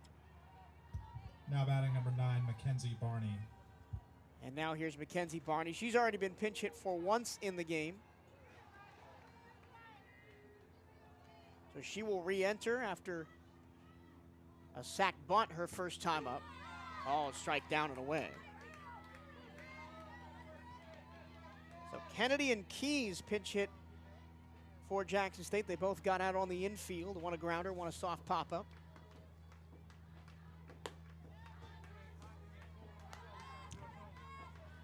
Mackenzie Barney just creeping her average over 300 on the year, 303. We'll try to keep this 6th inning going for the Tigers. Ground ball, backhanded at second by Alon. Across her body, really nice play by Jessica Alon, and the Wildcats record another 1-2-3 inning. The defense has been so good. They've been so much better after the 3rd inning, and now that they're getting ready to go back into on the offense on the bottom, they need to just be able to capitalize on the momentum that I had said. You know, bigger contact hits, making sure that if they don't hit it, they're staying where they are. They've just been playing better, and that's what we need them to do for the rest of the inning. Wildcats down 1, 6 outs left here on the CatEye Network and SWAC TV.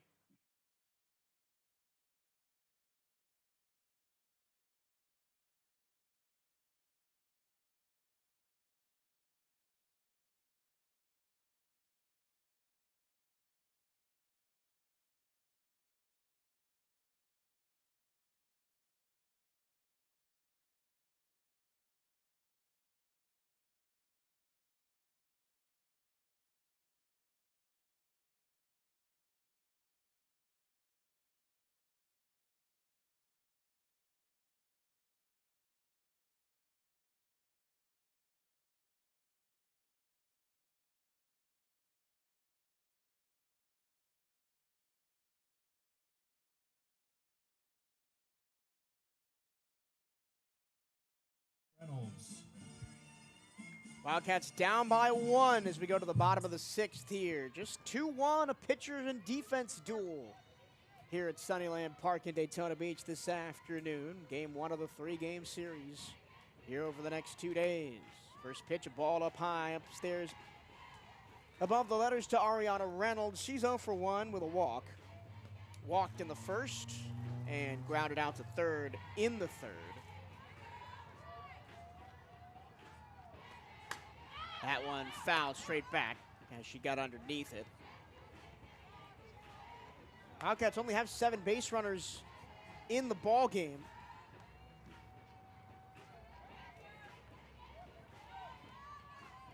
And only 4 hits, as they've mostly been stifled by Georgina Gant. Popped up, playable foul territory near the dugout, and that is foul ball as it bounced off the top of the dugout. She got lucky. Jackson State, it looked like she was getting ready to catch it, but she couldn't quite. It was getting ready to hit the dugout. She wasn't able to slice it in. Yeah, ran out of room just there, right in front of the dugout wall. So another chance with 2 strikes here for Reynolds.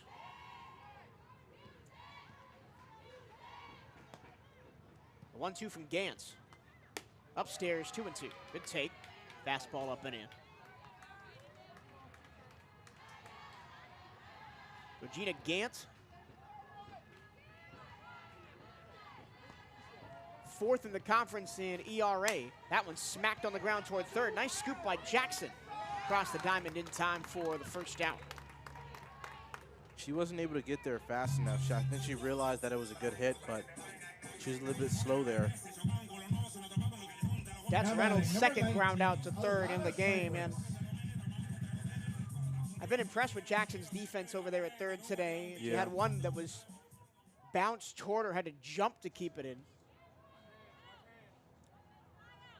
And then that nice scoop with the glove hand.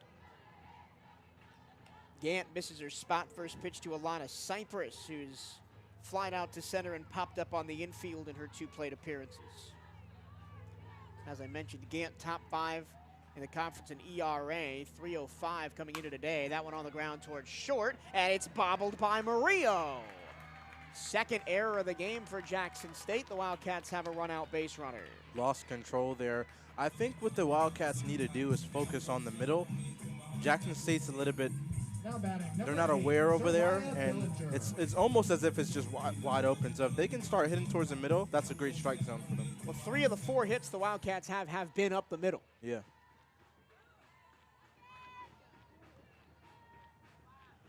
Now here's Billinger. 0 for 2, a fly out to center and a strikeout for Zariah today. And she puts this ball in the air to center field. Allen has had a ton of work today, gets another put out, 2 outs in the inning.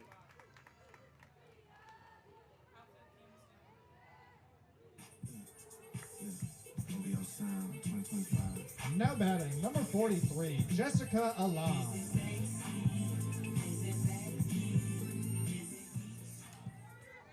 Four flyouts to center for the Wildcats today. Here's Jessica Alon now with 2 outs and Cypress on first. Alon rips this one foul down the third baseline. Just a little bit out in front of that one. Yeah. Like you said, the third base, they're and left field, they're pretty. What's the right word I'm trying to use? They're aware. Their defense over there has been really good. Like I said, there've been 4 flyouts, but if the Wildcat can bat towards the middle on the ground, that's where we really need to attack them at. 0-1 after the foul ball. Upstairs 1-1.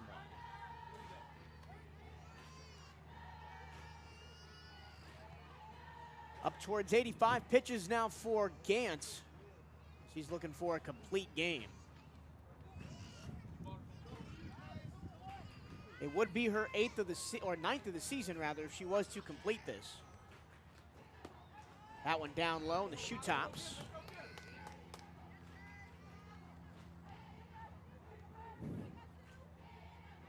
Gant's most pitches in a game on the season is 97. That was in a non-conference game against Missouri State back on the 13th of February. Most in a conference game was her last outing against Alabama State through 93 pitches for a complete game. Line drive down the line, dropping quickly, and a fair ball. That touched chalk. Trying to get to third is Cypress. She's in there. It's a double down the left field line for Jessica Alon, and the Wildcats have the tying run 60 feet away. That was so clutch. It was almost a foul ball, but she just barely got caught on that line, so it was fair. And I don't think, if you had walked the ball and placed it on the line, I don't think you could have placed it any better than that. Yeah, it was a very close call. I wouldn't have been surprised if the ref would have just called it, but he was able to see that it was right there. And now we got second and third base. If they do the same thing they did in the last inning, at this time, it'll be up 2-2, but we'll see. Yep. Wildcats had second, third with 2 outs last inning. A wild pitch brought Emma Bradley C in to make it a 2-1 game. Here's the catcher, Jasmine Minyebo. Was pinch hit for by Micah Wesley her last time up. First pitch, little fly ball, shallow right coming on, and making a basket catch on a full sprint is Gibson right on the line, and the Wildcats come up empty. No runs, a hit, an error, and 2 left on. We go to the 7th inning. Wildcats down by 1 here in the CatEye Network and SWAC TV.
To the 7th, a low-scoring game here at Sunnyland Park, 2-1.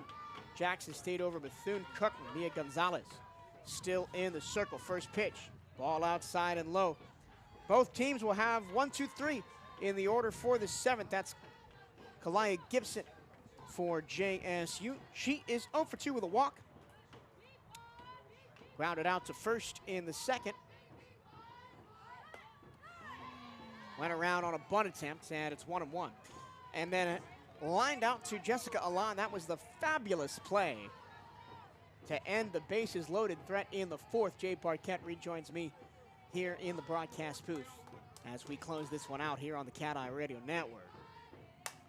Fly ball center field. Bradley C. backpedaling and makes the catch. About 3 feet shy of the track. And there's one away. She had to do a little bit of some dance moves out there, a little 1-2 step, trying to get the right angle on the catch, which way she was going to position her body, but good track by Bradley C. to just secure that first out. And at this time of day, right, also fighting the sun, right, which is dropping down behind the left field line. Here is Ariana Murillo. I feel like it's going to be a pretty sunset tonight. Murillo walk, soft line out on the infield, and single on the infield off the glove of Morrissey. It's short. First pitch to her. Inside, ball 1. Mia Gonzalez looking for only her 4th complete game of the season in 46 appearances.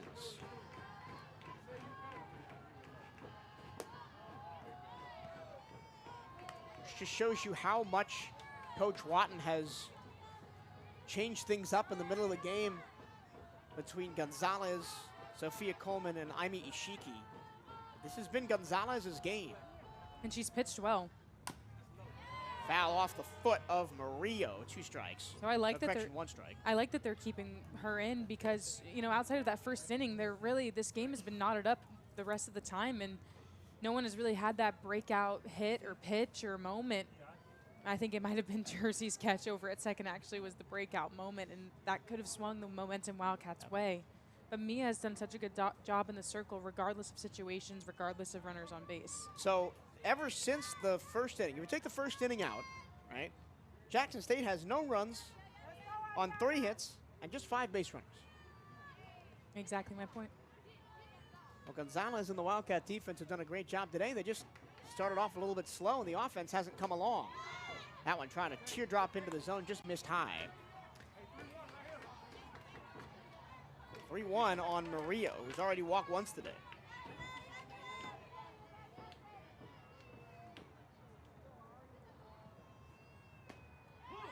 All the strike at the knees. I'll just say it for everybody that's thinking it. This strike zone today has been outrageous. Wildly inconsistent. Yes. Yeah, I agree. On both sides. On both sides of the ball, for sure. Now a payoff pitch. Murillo taps it right back to the backhand by Gonzalez. She spins and fires in time. 2 away. Nice play by Mia. That one got on her quick. You see the smiles from her teammates as they're high-fiving in the circle Now just for batting number making that 42, play. Jace Obviously, Jackson. you know, she's made that play before, but for them to secure it and the spin to first as well to get the runner charging on the line. Here's Jace Jackson. She scored one of the 2 JSU runs back in the first inning. Reached on a fielder's choice, then came in on 3 singles behind her. Other than that, she struck out in the 3rd and reached on a bunt single in the 5th. Took advantage of the Wildcats playing deep and got the bunt down. She ended up being stranded on first there in that 5th inning. Gets under it. A shallow right center, and that's going to find the Bermuda Triangle in between Cypress, Bradley C, and Alon. Nobody able to get there. And the first hit since the 5th for Jackson State. I would have loved to hear who was calling off Now that batting ball. number 17, Mia Almaraz. Because it's Alana or Emma's ball as they're charging in. It's hard for Jersey to back up to try to make that play, and I would give that to Alana Cypress over there at right field to just demand that that is her ball. Even though it was shallow, she has the speed to get there. First pitch up and out. This is Mia Almaraz. Singled and scored in the 1st, then has flying out to left field twice. Once in the 3rd, once in the 5th.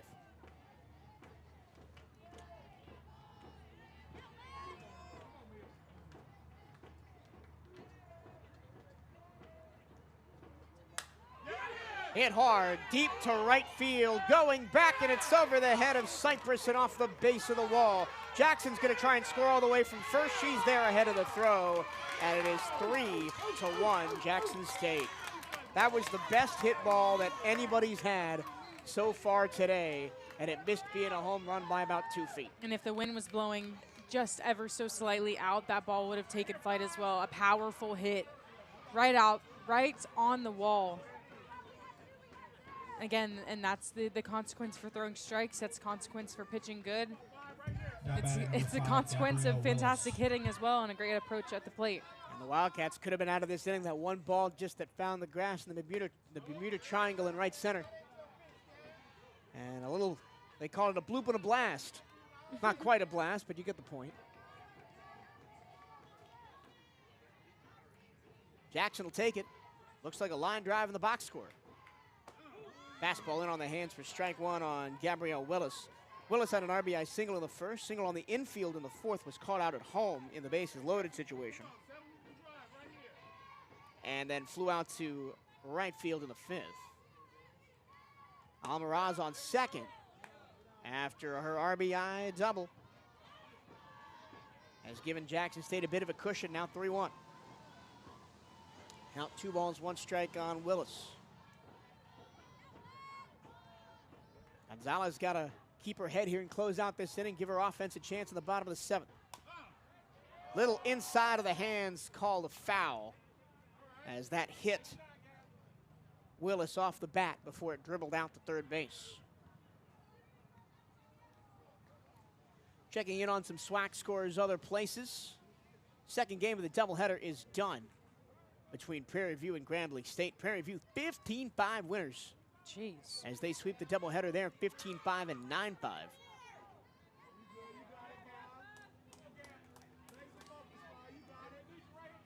Alabama A&M came back from a 7-1 deficit to beat Mississippi Valley State 11-10.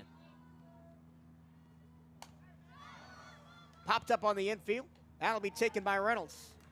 1 run, 2 hits, 1 left for the Tigers. And we go to the bottom of the 7th. Wildcats 3 outs away, down by 2 here on the CatEye Radio Network and SWAC TV.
Number 1, Milani Mayo. 9-1-2 for the Wildcats here in the 7th. They trailed 3-1 after a bloop and a blast. Gave a 2-run lead to Jackson State in the top of the inning, 3-1. Milani Mayo grounded out to first in the 2nd, reached on an infield single in the 5th, and was caught in the middle of a fielder's choice. Squares to bunt, watches it, low ball 1. Keeping you abreast of all the things going on in the SWAC. I already mentioned that Prairie View swept a doubleheader over Grambling State, 15-5 and 9-5. And Alabama A&M came back from a 7-1 deficit in the 4th to win 11-10 over Mississippi Valley State. The game's going on right now. Top of the 3rd, 4-0 FAMU over Alabama State in Tallahassee. Breaking ball called strike on the outside corner.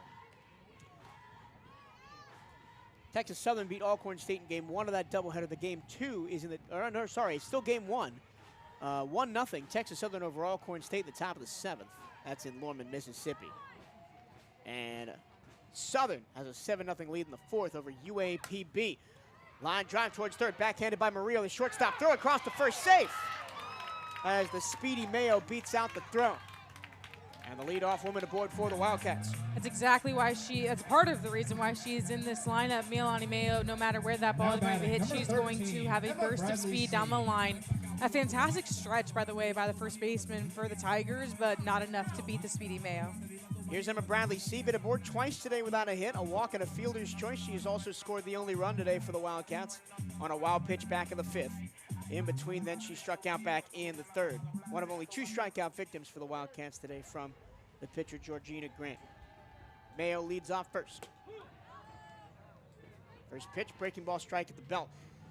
And you can't be overly aggressive here, right? Because if you're only down by 1, you could try a steal, a little squeeze play to try and get Mayo into scoring position. You can't do that down by 2. You need all the base runners you can get. Bunt attempt, steal, down to second, and in there safely. On the stolen base is Milani Mayo. Got the hand down under the tag. I thought the throw was going to beat her there for a second, but Barney couldn't get the tag down. She is showing her true speed out there right now. Knows how much a win would mean to not only the start of this series, but her team. That ball went high, 1-1 the count on Bradley C. Now a runner in scoring position. She'll square to bunt.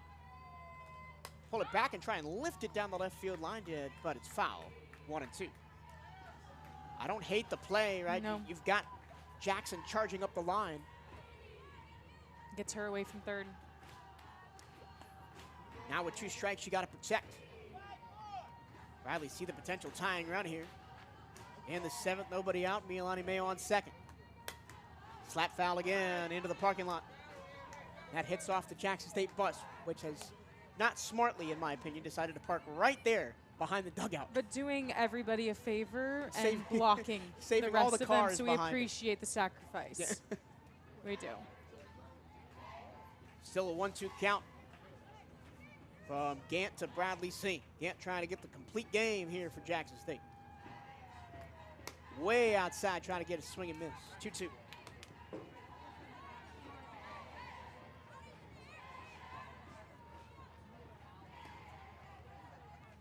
Jace Jackson, the third baseman, still pinched way in, expecting bunt or a little slap towards that side.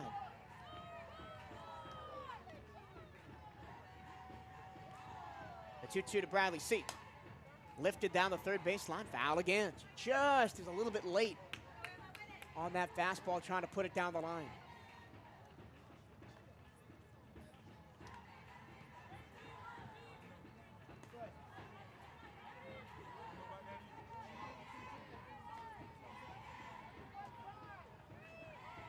And the Bradley C had 5 hits in the MVSU series last weekend. That one lifted in the air to left field, down the line, but hanging up enough for Willis to make the catch. No chance for an advancement there, 1 away. She just tried to paint the foul line with her previous hits. Those were going foul, but that one just curled, staying in enough for the left fielder to get there and then secure it as it was going foul. Here's Janelle Morrissey. Has 2 of the Wildcat 5 hits tonight. Singled up the middle, once in the third, once in the 5th. Is stranded on second in the third and third in the 5th. First pitch, strike 1. Hey, stay right there. I already mentioned Morrissey's terrific weekend against Mississippi Valley State last weekend that led her to be named reigning SWAC Newcomer of the Week. Upstairs, ball 1.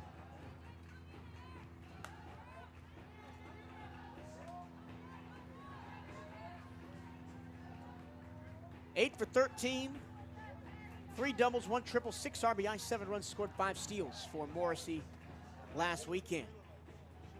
She's got Milani Mayo on second, 1 out in the 7th. Ground ball foul outside of third, 1 strike, on Morrissey. Jade, if anybody's gonna get this one going, it's probably Janelle. She's got the hottest bat on the team right now. I would trust her. I think Milani doing such a fantastic job of getting on and moving over. Emma, again, wasted pitches for the pitcher, just allowing her arm to get more tired. And then Janelle has had a great at-bat so far as well.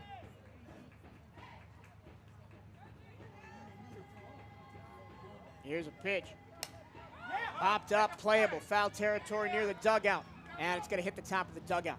Wildcats get lucky there. 2 strikes now on Morrissey, but she'll get another pitch. B-CU baseball just underway, the top of the first at Mississippi Valley State. Only way to follow that game is to follow the live stats link, go to our social pages. That's B-CU Diamondcats for baseball. As they play the Delta Devils over the weekend, the pitch. Morrissey watches one low and in. Throw down to third, and safe in there is Mayo. 2 straight steals for Milani. Milani previously used as a pinch runner earlier in the season. She's earned that spot in the lineup now as an everyday type of player. They're going to use her on the base paths as much as they possibly can.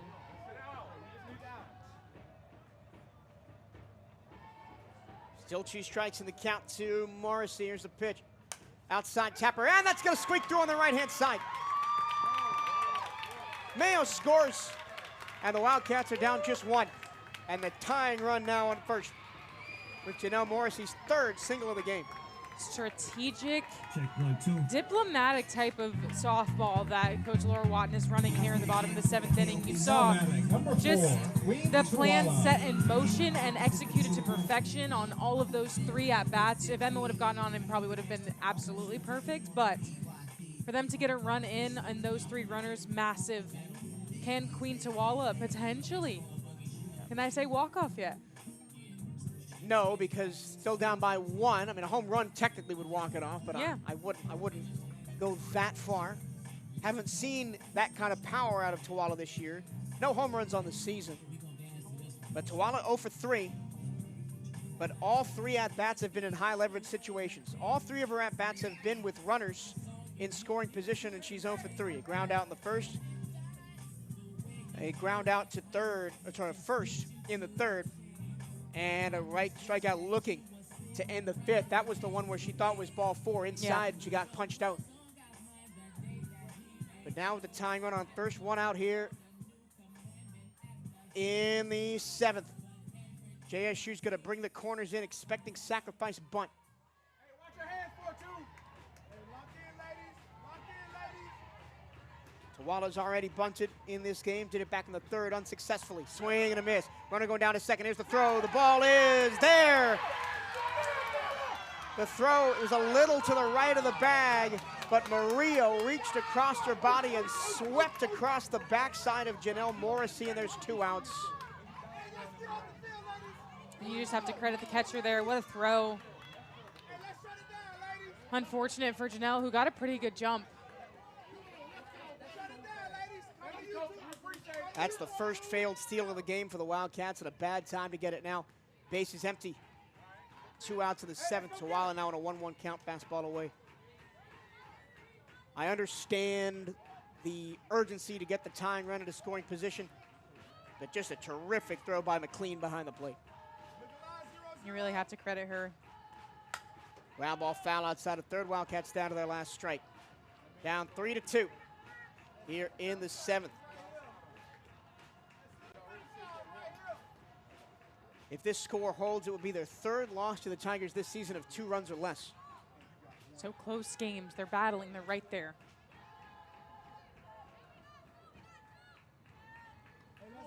Tawala on a 1-2 count. A chance for a complete game victory for Gantz. Checks her wrist, comes set. Here's the pitch. Inside. That's a ball. Actually called a foul ball. I think it hit the knob of the bat. So the count holds 1-2.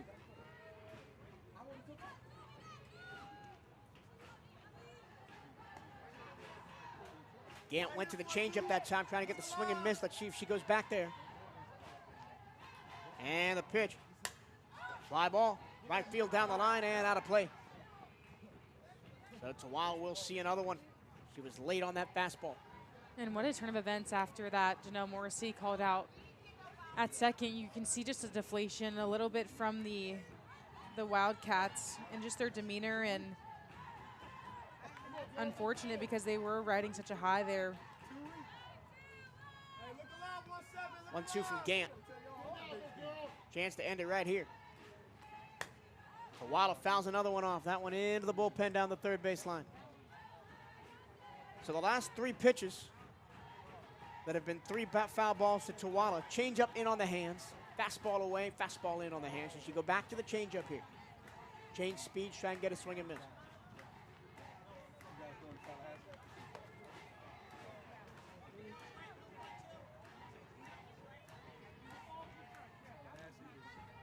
For the 4th time in this at-bat, the 1-2 pitch to Tawala.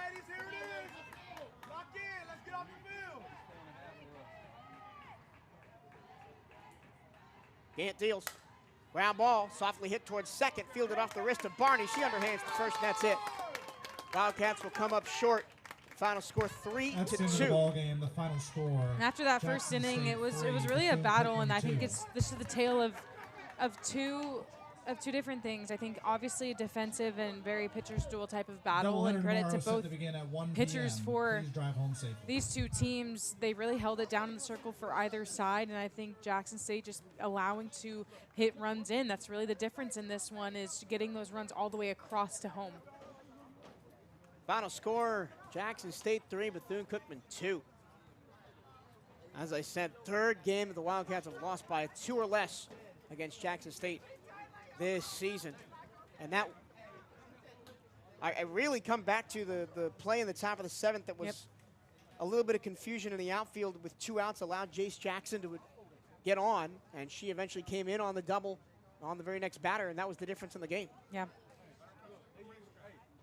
They played a very clean defensive game, Jackson State that is, and they also took care of business when they were at the plate. Not as much as they would have liked either. They left some runners in scoring position as well, but capitalized early, and that's what sometimes all you need.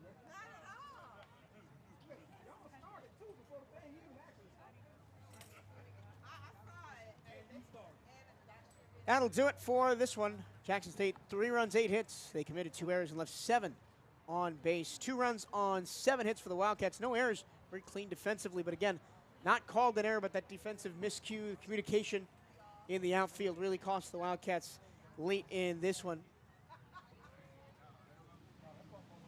They left 8 runners on base. Winning pitcher Georgina Gant, she goes the complete game, her 9th complete game of the season. Her record is now 8-4. Losing pitcher Mia Gonzalez, her record now 6-13. She goes only her 4th complete game of the season. Time of the ball game, 2 hours exactly. We'll be back here at 1 o'clock tomorrow for a doubleheader between the Jackson State Tigers and the Bethune-Cookman Wildcats. Wildcats still in with a chance to stay in 3rd place in the SWAC East, but need a big performance tomorrow across the doubleheader. That'll be 1 o'clock Eastern time here on the CatEye Network and SWAC TV.